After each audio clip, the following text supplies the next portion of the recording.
রহমতুল্লাহি ওয়া বারাকাতুহু নাহমাদুহু ওয়া নুসাল্লি আলা রাসূলিহিল কারীম আম্মা বা'দু ফাআউযু বিল্লাহি মিনাশ শাইতানির রাজীম বিসমিল্লাহির রহমানির রহিম ওয়া রাফা'না লাকা যিকরাক সাদাকাল্লাহুল আলিয়্যুল আযীম ওয়া সাদাকা রাসূলুহুন নাবিয়্যুল কারীম ওয়া নাহনু আলা যালিকা মিনাশ শাহিদিন ওয়াশ শাকিরিন আলহামদুলিল্লাহি রাব্বিল আলামিন। বাংলাদেশ ছাত্র হিজবুল্লাহ দারুন নাজাত সিদ্দিকিয়া কামিল মাদ্রাসা শাখা কর্তৃক আয়োজিত পবিত্র ঈদ মিলাদুন নবী সাল্লাল্লাহু আলাইহি ওয়াসাল্লাম উদযাপন উপলক্ষে রাসূলুল্লাহ সাল্লাল্লাহু আলাইহি ওয়াসাল্লামের পরিপূর্ণ জীবনী আলোচনা অনুষ্ঠানে উপস্থিত সম্মানিত প্রধান অতিথি, বিশেষ অতিথি, আজকের অনুষ্ঠানের সম্মানিত অভিজ্ঞ দক্ষ আলোচকবৃন্দ, সম্মানিত আসাতেজায়ে কেরাম, ছাত্র হিজবুল্লাহর বিভিন্ন নেতৃবৃন্দ, কর্মীবৃন্দ, আমার প্রিয় ছাত্ররা, আমরা অনুষ্ঠানের একেবারে শেষ পর্যায়ে চলে এসেছি। এরপরই আমাদের প্রধান অতিথি এবং বিশেষ অতিথি সংক্ষেপে আমরা আলোচনা করবেন, দোয়া করবেন। ছাত্ররা, এতক্ষণ আমরা যে শুনলাম, তোমাদের কাছে অনুষ্ঠানটা কেমন লাগছে? আল্লাহ রসুলের জীবনী থেকে আমরা কিছুটা শিখতে পেরেছি তো নাকি? হ্যাঁ, আল্লাহ তাআলা আমাদের আজকের এই অনুষ্ঠানকে কবুল করুক। আজকে আমরা যে এখানে এতক্ষণ ধরে সেই সকাল 8টা থেকে 8:30 থেকে এখানে দীর্ঘ সময় আমরা এখানে দিলাম, আল্লাহ তাআলা আমাদের এই ত্যাগকে, এই সময়কে আমাদের নাজাতের ওসিলা হিসেবে কবুল করুন, আল্লাহুম্মা আমিন। আন্তরিক মোবারকবাদ জ্ঞাপন করছি আজকে যারা অতিথি হিসাবে এসেছেন, আলোচক হিসাবে এসেছেন, আসাতেজায়ে কেরাম সকলকে। প্রিয় ছাত্ররা, প্রিয় সুধী, সম্মানিত উপস্থিতি, প্রিয় দর্শক শ্রোতা, আমি সভাপতির আলোচনায় সংক্ষেপে রাসূলুল্লাহ সাল্লাল্লাহু আলাইহি ওয়াসাল্লামের শান, মান, মর্যাদা, বিশেষত্ব সম্পর্কে সংক্ষেপে আলোচনা করব। আল্লাহর হাবিব সাল্লাল্লাহু আলাইহি ওয়াসাল্লাম এমন এক সময় পৃথিবীতে আগমন করেছিলেন, চারিদিকে শুধু অন্যায়, অবিচার, অনাচার, বেবিচার, কামাচার, যৌনাচার, জুলুম, নির্যাতন, হত্যা, ধর্ষণ, গোটা আরব সহ গোটা বিশ্ব যখন ঘোর অন্ধকার তমস্যাচ্ছন্নে নিমজ্জিত, ভাই ভাইকে চিনত না, বোন ভাইয়ের অধিকার ছিল না, বাবা সন্তানের অধিকার ছিল না, স্ত্রী স্বামীর অধিকার ছিল না, সন্তানের অধিকার ছিল না, নারীদের অধিকার ছিল না, মানবতা বলতে যখন কিছুই ছিল না, ঠিক এমনই সময়ে এই পৃথিবীবাসীকে নতুন পথের দিশা দেওয়ার জন্যে আরবের মাঝে, মরুর মাঝে আগমন করেছিলেন আমার নবী বিশ্বনবী মুহাম্মদুর রাসূলুল্লাহ সাল্লাল্লাহু আলাইহি ওয়াসাল্লাম। তার আগমনে আলোকিত হয়েছিল গোটা বিশ্বজগৎ, কুল কায়নাত আনন্দে নেতে উঠেছিল। আসমান, জমিন, পাহাড়, পর্বত, গ্রহ, নক্ষত্র, গাছপালা, তরুলতা, জিন, ইনসান, ফেরেশতা সকলেই গাহিয়া উঠেছিল, ইয়া নবী সালামু আলাইকা, ইয়া রাসূল সালামু আলাইকা, ইয়া হাবিব সালামু আলাইকা, সালাওয়াতুল্লাহ আলাইকা। আমরাও আল্লাহর হাবিবের আগমনে খুশি হয়ে অন্তরের অন্তঃস্থল থেকে সকলে পড়ি সাল্লাল্লাহু আলাইহি ওয়াসাল্লাম। আল্লাহ রসুলের শান, মান, ইজ্জত, মর্যাদা, বিশেষত্ব কোনটা রেখে কোনটা বলবো, কোন জায়গা থেকে শুরু করে কোন জায়গায় শেষ করব? কারণ আমার হাবিব সাল্লাল্লাহু আলাইহি ওয়াসাল্লামের বিশেষত্ব আর চরিত্র তো রয়েছে গোটা কোরআন। গোটা কোরআনের ব্যাপারে যেমন আল্লাহ বলেছেন, ওয়ালাউ আন্নামা ফিল আরদি মিন শাজারাতিন আকলামু ওয়াল বাহরু ইয়ামুদ্দুহু সাবআতু আবহুরিম মা নাফিদাত কালিমাতুল্লাহ। গোটা কোরআনের ব্যাখ্যা লেখা যেমন কোনোদিন শেষ হওয়া সম্ভব নয়, আমার নবী, বিশ্ব নবী, দয়ার নবী, মায়ার নবী মুহাম্মদ সাল্লাল্লাহু আলাইহি ওয়াসাল্লামের শান, মান, ইজ্জত, সম্মান, তাজিম, বিশেষত্ব বর্ণনা করে লেখে কোনোদিন শেষ করা সম্ভব নয়, ঠিক কিনা বলেন?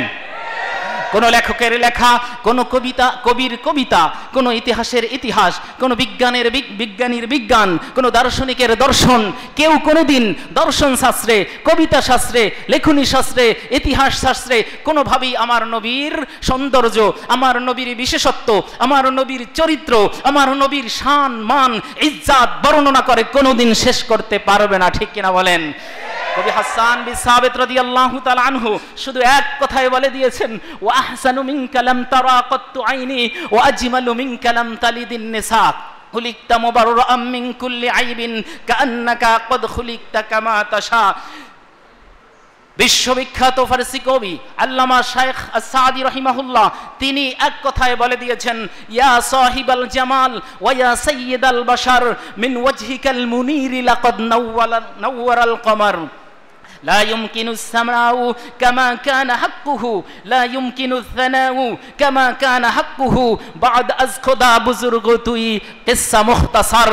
হে রাসূল, হে সকল সৌন্দর্যের অধিকারী, হে সকল মানুষের সরদার, আপনার নুরানি চেহারা মোবারকের নূরে, আপনার বদন মোবারকের নূরে নূরান্বিত হয়েছে আসমানের চাঁদ। কোনো কেউ আপনার সৌন্দর্য, আপনার বিশেষত্ব, আপনার প্রশংসাকে কামা হাক্কুহু শেষ করতে পারবে না। আপনার ব্যাপারে শুধু একটাই কথা বলা যেতে পারে, খোদার পরেই হে নবী আপনার মর্যাদা। বলেন সুবহানাল্লাহ। আমরা কোন দিকে আলোচনা করব?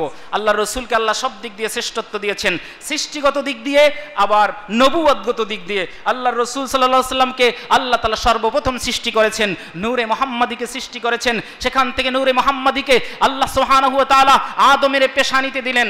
আদমের পেশানি থেকে শেষ হয়ে এমনিভাবে নবী রাসূলদের ধারাবাহিকতায় খাজা আব্দুল্লাহর কপাল মোবারকে এসেছে, সেখান থেকে মা আমেনার পবিত্র রেহেমে গিয়েছে। এরপরে আল্লাহ রসুল সাল্লাল্লাহু আলাইহি ওয়াসাল্লাম পৃথিবীতে আগমন করেছেন। আল্লাহ সুবহানাহু ওয়া তাআলা এ ব্যাপারে বলেন ওয়া তাকাল্লুবুকা মা'আস সাজিদিন। সম্মানিত উপস্থিতি, প্রিয় ছাত্ররা, আল্লাহ রসুল হলেন সর্বপ্রথম নবী। আল্লাহর হাবিবকে জিজ্ঞেস করলেন সাহাবায়ে কেরাম, ইয়া রাসূলুল্লাহ মাতা ওয়াজাবাত লাকা নবুওয়া। আল্লাহ রসুল বললেন ক্বালা ওয়া আদামু বাইনার রূহি ওয়াল জাসাদ। যখন আদম আলাইহিস সালাম রূহ এবং শরীরের মাঝামাঝি অবস্থায় ছিল, তখন থেকে আমি মুহাম্মদ সাল্লাল্লাহু আলাইহি ওয়াসাল্লাম নবী। বলেন সুবহানাল্লাহ। আফসোসের বিষয় হচ্ছে আজকে আমাদের সমাজে আহলে হক নামধারী, আহলে হক দাবিদার, তারা নিজেদেরকে আহলুস সুন্নাহ ওয়াল জামাত দাবি করে, তারা হানাফি মাযহাব দাবি করে, তারা সুন্নি দাবি করে, তারা তাসাউফপন্থী দাবি করে, তবুও তারা বিশ্বাস করতে চায় না, মানতে চায় না এই আকীদা রাসূল সাল্লাল্লাহু আলাইহি ওয়াসাল্লাম নাকি 40 বছরের আগে নবী ছিলেন না। নাউযুবিল্লাহ। আরো জোরে বলেন নাউযুবিল্লাহ। আল্লাহর হাবিব সাল্লাল্লাহু আলাইহি ওয়াসাল্লাম তবরানী শরীফের হাদিস, আল্লাহ রসুল সাল্লাল্লাহু আলাইহি ওয়াসাল্লামকে জিজ্ঞেস করা হলো, আল্লাহ রসুল সাল্লাল্লাহু আলাইহি ওয়াসাল্লাম সম্পর্কে আলোচনা করা হলো। তখন আল্লাহ রসুল সাল্লাল্লাহু আলাইহি ওয়াসাল্লাম বললেন কুনতু আউওয়ালাল আম্বিয়া ফিল খালক ওয়া আখিরাহুম ফিল বাস। আমি হলাম সৃষ্টির দিক দিয়ে প্রথম নবী, আর প্রেরণের দিক দিয়ে আমি সর্বশেষ নবী। আল্লাহর রাসূলকে এই পৃথিবীতে যত বংশ এসেছে সবচেয়ে উত্তম বংশে সৃষ্টি করা হয়েছে। আল্লাহ সুবহানাহু ওয়া তাআলা সূরা তাওবার 124 নম্বর আয়াতে বলেন লাকাদ জাআকুম রাসূলুম মিন আনফুসিকুম আজিজুন আলাইহি মা আনিতুম হারিসুন আলাইকুম বিল মুমিনিনা রাউফুর রহিম। এই আয়াতে আল্লাহ তাআলা বলেছেন তোমাদের মধ্যে সবচেয়ে উত্তম বংশের নবী মুহাম্মদ সাল্লাল্লাহু আলাইহি ওয়াসাল্লাম এসেছে। আল্লাহর রাসূল সাল্লাল্লাহু আলাইহি ওয়াসাল্লাম বলেন আল্লাহ সুবহানাহু ওয়া তাআলা গোটা পৃথিবীকে, গোটা কুল কায়নাতের সৃষ্টি জগৎকে আল্লাহ তাআলা প্রাণীকে দুই ভাগে ভাগ করেছেন। এক দল হচ্ছে ইনসান, আরেক দল হচ্ছে জিন। আল্লাহ তাআলা আমাকে এই দুইয়ের মধ্যে শ্রেষ্ঠ জাতি ইনসানের মধ্যে অন্তর্ভুক্ত করেছেন। এর মধ্যে আল্লাহ তাআলা আমাকে ইসমাইল বংশের কেনানা গোত্র হচ্ছে সবচেয়ে শ্রেষ্ঠ। আল্লাহ তাআলা আমাকে কেনানা বংশে অন্তর্ভুক্ত করেছেন। কেনানার মধ্যে কুরাইশ হলো সবচেয়ে শ্রেষ্ঠ। আল্লাহ তাআলা আমাকে কুরাইশ বংশে এনেছেন। কুরাইশ বংশের মধ্যে সবচেয়ে বনি হাশেম হলো শ্রেষ্ঠ। আল্লাহ সুবহানাহু ওয়া তাআলা আমাকে বনি হাশেমে পাঠিয়েছেন। বলেন সুবহানাল্লাহ। আল্লাহর হাবিব সাল্লাল্লাহু আলাইহি ওয়াসাল্লাম বলেন আমার বংশে কোনো কালিমা নাই, আমার বংশে কোনো কলঙ্ক নাই। আল্লাহ তাআলা আমাকে বিবাহের মাধ্যমে এই পৃথিবীতে পাঠিয়েছেন। আনা মিন নিকাহিন লা মিন সিফাহিন। আল্লাহর হাবিব সাল্লাল্লাহু আলাইহি ওয়াসাল্লামের আগমনের বিশেষত্ব, আগমন বার্তা অন্যান্য আসমানি কিতাব তাওরাত, জাবুল, ইনজিলে যেমন এসেছে, ঠিক অন্যান্য ধর্মগ্রন্থে Veda, Upanishad, Atharva Upanishad, Bharat Upanishad, Old Testament, New Testament সহ সকল ধর্মগ্রন্থে আমার রাসূলের প্রশংসা সহ আগমনের বাণী শোনানো হয়েছে। বিশেষ করে ভারত উপনিষদ, বেদ উপন্যাস এসেছে অশ্ব ইল্লালে মিত্রা বরুণ রাজা তসাদ্দানি দিব্যানি পুনস্তং দদ্ধু হব আমি মিলং কবর ইল্ললং অল্ল রসুল মুহাম্মদ তং বরস্যে অল্লে অল্লাম ইল্লল্লিত ইল্লাল্লাল সেলেস্থরে গুপ্তায় শুদ্ধায় সচ্চিদানন্দ রূপিণে তং মাং হিকিং করং বিদ্যি শরণার্থমুপাগতম হোতার মিন্দ্র মহাসুরিন্দ্র অল্ল জ্যেষ্ঠং পরমাং পূর্ণং ব্রহ্মণ অল্লম অল্ল রসুল মুহাম্মদ তং বরস্যে অল্লে অল্লাম ইল্লল্লিত ইল্লাল্লাহ। বলেন সুবহানাল্লাহ। আরো জোরে বলেন সুবহানাল্লাহ। কি খুশি হন নাই আপনারা? আমার নবীর প্রশংসা, আগমনের কথা সব ধর্মগ্রন্থে এসেছে। কখন তিনি আগমন করবেন, মক্কার অবস্থাটা কেমন হবে, তার বাবা মায়ের নাম কি হবে, মক্কায় তখন কত হাজার লোক থাকবে, এগুলো এর মধ্যে বলা হয়েছে। আমার নবীকে সবচেয়ে উত্তম অবয়বে সৃষ্টি করা হয়েছে। জাবের রাদিয়াল্লাহু তাআলা আনহু বলেন, আমি হাদিসের ইবারতগুলো বলছি না যেহেতু সময় কম, সংক্ষেপে শুধু শিরোনামগুলো বলে দিচ্ছি। জাবের রাদিয়াল্লাহু তাআলা আনহু বলেন পূর্ণিমার রজনীতে আমি একবার চন্দ্রের দিকে তাকাই, আমি একবার একবার আমার হাবিবের নূরানি চেহারা মোবারকের দিকে তাকাই, আমি দেখলাম ফাজআলতু আনজুরু ইলাইহি ওয়া ইলাল কমার ফালাহু ইনদি আহসানু মিনাল কমার, আমার কাছে আমার নবীর চেহারা মোবারক এই আসমানের চাঁদের চেয়ে অধিক সুন্দর। আমার নবীর চেহারার মোবারকের সৌন্দর্যের কাছে আসমানের সৌন্দর্য মেলান হয়ে গিয়েছে। আমার নবী বলেন মা বাসাল্লাহু নাবিয়ান ইল্লা হাসানাল ওয়াজ, পৃথিবীতে যখন কোন নবী আল্লাহ তাআলা পাঠান ওই যুগের যত মানুষ আছে তার মধ্যে সবচেয়ে সুন্দর চেহারার পাঠান এবং হাসানাল সাউতে, এবং ওই যুগে যত মানুষের সুন্দর কণ্ঠ আছে সকলের কণ্ঠের চেয়ে ওই যুগের নবীর কণ্ঠ আল্লাহ সুন্দর করে পাঠান। বলেন সুবহানাল্লাহ। আল্লাহ রাসূল বলেন ওয়া কানা নাবিয়্যুকুম আহসানুহুম ওয়াজহান ওয়া আহসানুহুম সাউতান, আর দুনিয়াবাসী শুনে রাখো, আর তোমাদের নবী যত নবী রাসূল এসেছে, যত পৃথিবীতে মানুষ আসবে সবার মধ্যে সবচেয়ে সুন্দর চেহারার অধিকারী এবং সবচেয়ে সুন্দর কণ্ঠের অধিকারী। বলেন সুবহানাল্লাহ। আমার নবীর সুসংবাদ ঈসা আলাইহিস সালাম দিয়েছেন সূরা সফের যেটা 6 নম্বর আয়াতে। আমার নবীর জন্য দোয়া করেছেন ইব্রাহিম আলাইহিস সালাম সূরা বাকারার 129 নম্বর আয়াতে।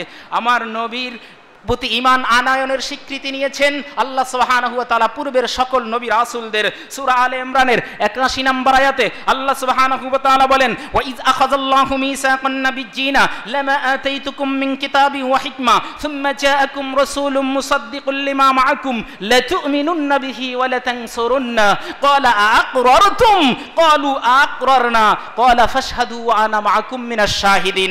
প্রত্যেক নবী থেকে এই ওয়াদা নিয়েছেন যে তোমাদের পরে শেষ নবী মুহাম্মদ সাল্লাল্লাহু আলাইহি ওয়াসাল্লাম আগমন করছেন, তোমরা তাকে যদি পাও তাহলে তার উপর ঈমান আনতে হবে। তোমরা কি এটা স্বীকৃতি দিলে? বলল হ্যাঁ আমরা স্বীকৃতি দিলাম। আল্লাহ সুবহানাহু ওয়া তাআলা প্রত্যেক নবী থেকে এই স্বীকৃতি নিয়েছেন। আমার নবী হলেন আদম সন্তানের নেতা। আল্লাহর হাবিব বলেন আনা সাইয়্যিদু ওয়ালদি আদম ইয়াউমাল কিয়ামা, কিয়ামতের ময়দানে আমি সমস্ত বনি আদমের সরদার হিসাবে উঠব। ওয়া আউয়ালু মান ইয়ানশাক্কু আনহুল কবরু, আর আমি হলাম সেই প্রথম ব্যক্তি যে কবর থেকে প্রথম কিয়ামতের ময়দানে উঠবে। ওয়া আউয়ালু শাফিইন ওয়া আউয়ালু মুশাফফা, আমি হলাম প্রথম ব্যক্তি যার শাফায়াত, যিনি প্রথম শাফাআত করবেন, এবং আউয়ালু মুশাফফা, আর আমি হলাম প্রথম ব্যক্তি যার শাফাআত কবুল করা হবে। এই গেল আল্লাহর রাসূল সাল্লাল্লাহু আলাইহি ওয়াসাল্লামের সৃষ্টিগত দিক দিয়ে শ্রেষ্ঠত্ব, নবুয়তের দিক দিয়ে আল্লাহর রাসূলকে শ্রেষ্ঠত্ব দেওয়া হয়েছে। পুরো বিশ্ববাসীর জন্য আল্লাহর রাসূলকে পাঠানো হয়েছে। আল্লাহ তাআলা সূরা সাবার 28 নম্বর আয়াতে বলেছেন ওয়া মা আরসালনাকা ইল্লা কাফাতাল লিন-নাস। সূরা আরাফের 158 নম্বর আয়াতে আল্লাহ বলেছেন ইন্নী রাসূলুল্লাহি ইলাইকুম জামিআ। আল্লাহ সুবহানাহু ওয়া তাআলা সূরা ফুরকানে বলেছেন আলা আবদিহি লিয়াকুনা লিল আলামিন নাযীরা।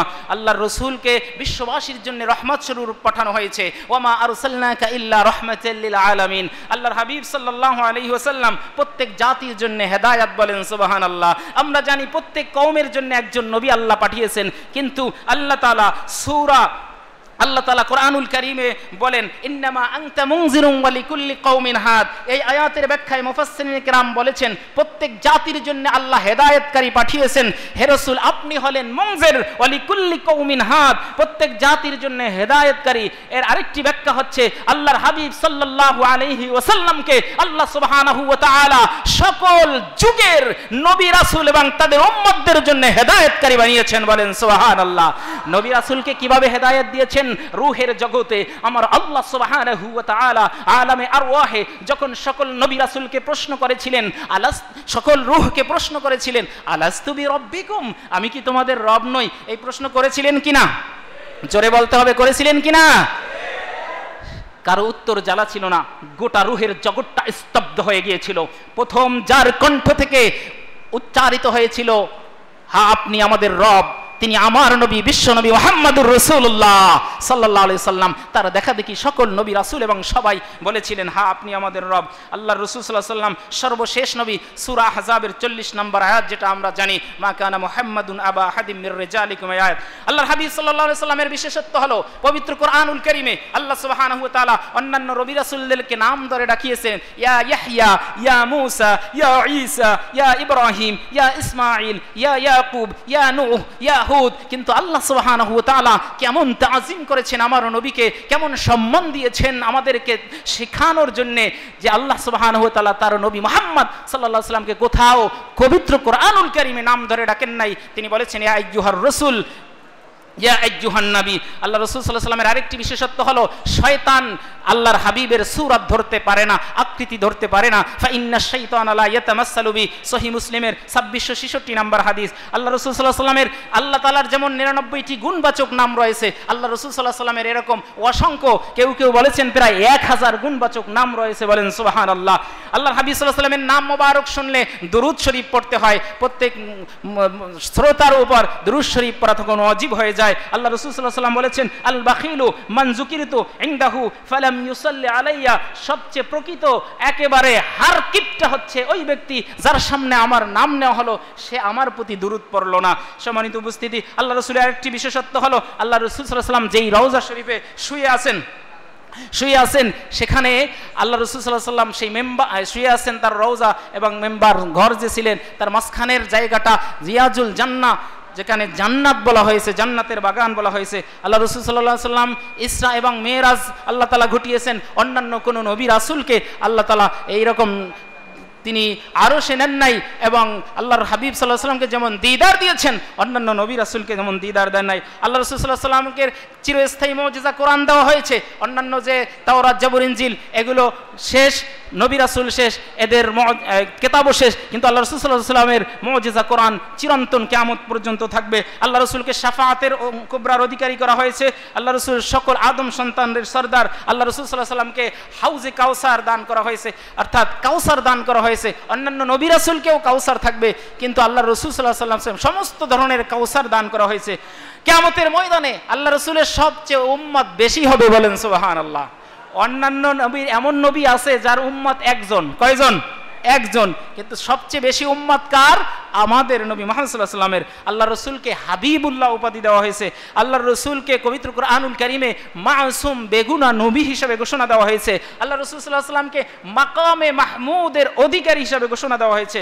আল্লাহ রাসূল সাল্লাল্লাহু আলাইহি ওয়াসাল্লামকে 6টি বৈশিষ্ট্য দেওয়া হয়েছে যেটা বিভিন্ন হাদিসের কিতাবে এসেছে, অন্য কোনো নবী রাসূলকে যেটা দেওয়া হয় নাই। আল্লাহ রাসূল সাল্লাল্লাহু আলাইহি ওয়াসাল্লামকে কিয়ামতের ময়দানে সর্বপ্রথম জান্নাতের পোশাক পরানো হবে, বলেন সুবহানাল্লাহ। আল্লাহ রাসূল সাল্লাল্লাহু আলাইহি ওয়াসাল্লাম সর্বপ্রথম ফুল সিরাত পার হবেন। আল্লাহর হাবিব সাল্লাল্লাহু আলাইহি ওয়াসাল্লাম সর্বপ্রথম জান্নাতের দরজায় নিয়ে কড়া নাড়বেন, অন্য কোন নবী রাসূল আল্লাহর রাসূলের আগে জান্নাতের দরজায় কড়া নাড়তে পারবেন না। আল্লাহর হাবিব সাল্লাল্লাহু আলাইহি ওয়াসাল্লাম সর্বপ্রথম তিনি জান্নাতে প্রবেশ করবেন উম্মতে মুহাম্মাদি নিয়ে। সম্মানিত উপস্থিতি, এমনিভাবে আল্লাহ রাসূল সাল্লাল্লাহু আলাইহি ওয়াসাল্লামকে অসংখ্য মর্যাদায়, অসংখ্য বিশেষণে, বিশেষত্বে বিশেষায়িত করা হয়েছে, আমরা কতটুকুই বা আলোচনা করতে পারবো। সুতরাং আজকের এই মিলাদুন নবী সাল্লাল্লাহু আলাইহি ওয়াসাল্লামের এই অনুষ্ঠান থেকে আমরা যেটা শিখতে চাই, বুঝতে চাই, আল্লাহ রাসূল সাল্লাল্লাহু আলাইহি ওয়াসাল্লামের জীবনী আমাদেরকে পাঠ করতে হবে, আল্লাহ রাসূলের সুন্নাহ আমাদের জীবনে অনুসরণ করতে হবে। আল্লাহ সুবহানাহু ওয়া তাআলা আমাদের সকলকে তৌফিক দান করুক। সকল বলুন আমিন, আরো জোরে বলি আমিন। এবার তোমাদের সামনে একটা যে ঘোষণা দিয়েছিলাম সংক্ষেপে, আমরা সেই পর্বটা শেষ করছি। বলেছিলাম যে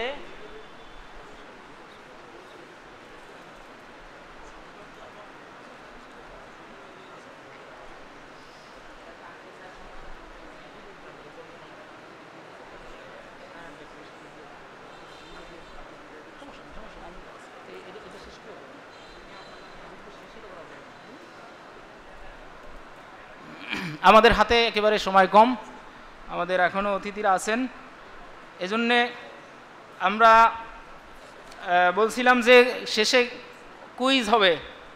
যারা সচেতন ছিল, যারা লিখছো তারা তো খেয়াল করছো, প্রশ্ন করি, দেখব সর্বপ্রথম কে হাত তুলতে হবে, একবারে অল্প কয়েকজনকে প্রশ্ন করবো এবং পুরস্কারও দিয়ে দেওয়া হবে। দেখি কে পারে। দেখেন প্রথম প্রশ্ন, খেয়াল করো যে হাত তুলে, এখানে এই বিচারক